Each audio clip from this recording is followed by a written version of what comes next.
Hindi mo rin ba makita yung mga ina-upload mong Reels video or long form video sa inyong mga Facebook account kahit po nakapag-upload na kayo? I-check nyo po guys, baka po naka-turn on ang A/B testing sa inyong mga Facebook account. Saan po ba makikita yung A/B testing? Open lang natin ang Facebook account natin at mag-login. Top 3 lines. Guys, sa mga nagtatanong po dyan, sundan nyo lang po yung step na gagawin natin ngayon, okay? Top settings,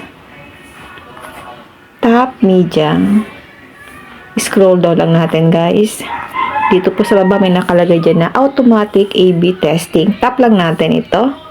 At dito kailangan po naka-turn off yan para makita nyo po yung mga ina-upload nyong mga Reels video or long form video sa inyong mga Facebook account.